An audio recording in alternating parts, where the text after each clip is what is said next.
Olá IPCA, hoje é quarta-feira, dia 19 de novembro de 2014.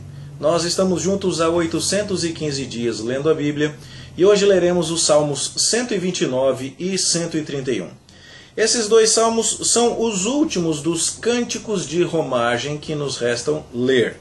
E se você acompanhou os dois vídeos anteriores, você viu que essas eram canções que foram agrupadas aqui dos Salmos 120 a 134 por conta do seu tema em comum.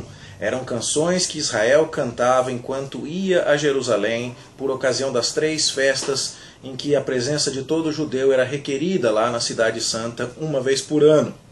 Então, você vê que esse grupo de 15 salmos foi arranjado de maneira que há uma evolução geográfica. Da maior distância possível que alguém pudesse estar do templo até a contemplação das roupas do sumo sacerdote.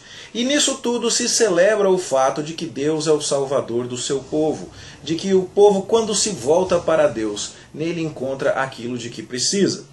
E é esse o espírito no qual nós leremos o Salmo 129, que vem logo em seguida do Salmo 128, que diz que o homem que busca o Senhor, que teme ao Senhor, que desde Sião vem buscar a Deus, ele vai ser abençoado, vai comer do trabalho das suas mãos, vai ter vida familiar em ordem. E nesse ambiente é que se encaixa o Salmo 129, onde alguém aqui, possivelmente personificando Israel, está contando a história da nação. Então alguém fala na primeira pessoa, mas parece ser a história desse indivíduo, a história da nação. Muitas vezes me angustiaram desde a minha mocidade, Israel que o diga. É possível que essa pessoa não tivesse todo o povo de Israel para testemunhar a sua angústia na mocidade, mas sim que ela estivesse falando em nome deste povo, que por muitas e muitas vezes foi afligido. Mas os inimigos não haviam prevalecido contra Israel, e é isso que é celebrado no Salmo.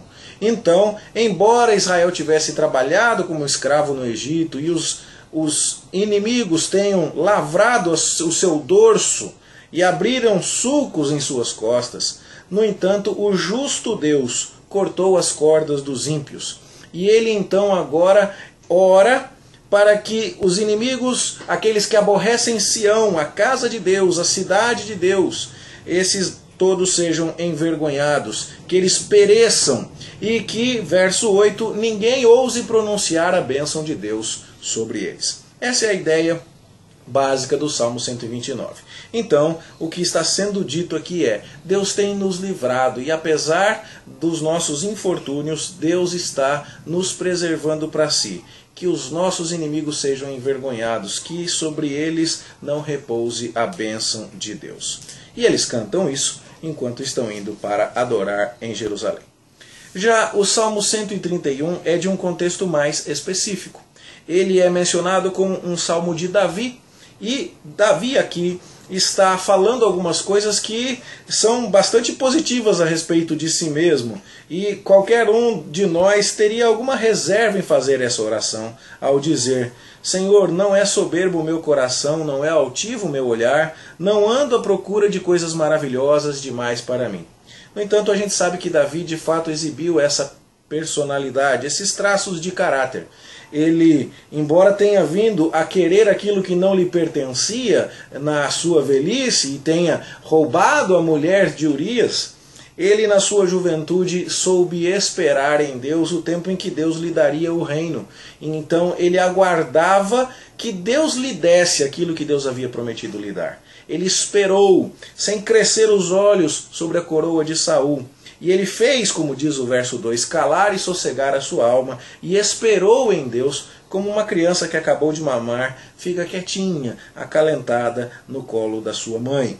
Então, se Davi está fazendo aquela confissão a respeito de que ele aguarda em Deus, de que ele espera que Deus lhe dê o que é necessário, ele no verso 3 então diz: agora Israel, você espere em Deus também, desde agora e para sempre.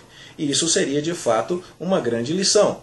Se vamos cantar que Deus tem sustentado o seu povo, se no Salmo 128 falamos que o homem que teme ao Senhor vai ter do fruto do trabalho das suas mãos, vai ter vida familiar desde Sião, como diz lá o verso 5, o Salmo 129 diz que os inimigos não vão prevalecer, que Deus preservou o seu povo.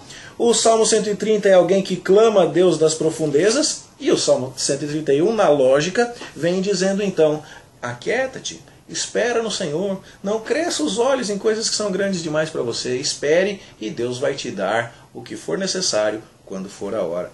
E então você percebe como algo composto muitos anos antes, lá na época de Davi, por volta do ano 1000 a.C., quando chega a ser compilado de maneira final no livro dos Salmos, é organizado de tal forma que também o arranjo do material é um arranjo inspirado e ele também nos comunica verdades. O Salmo 131 tem algo a nos dizer por si.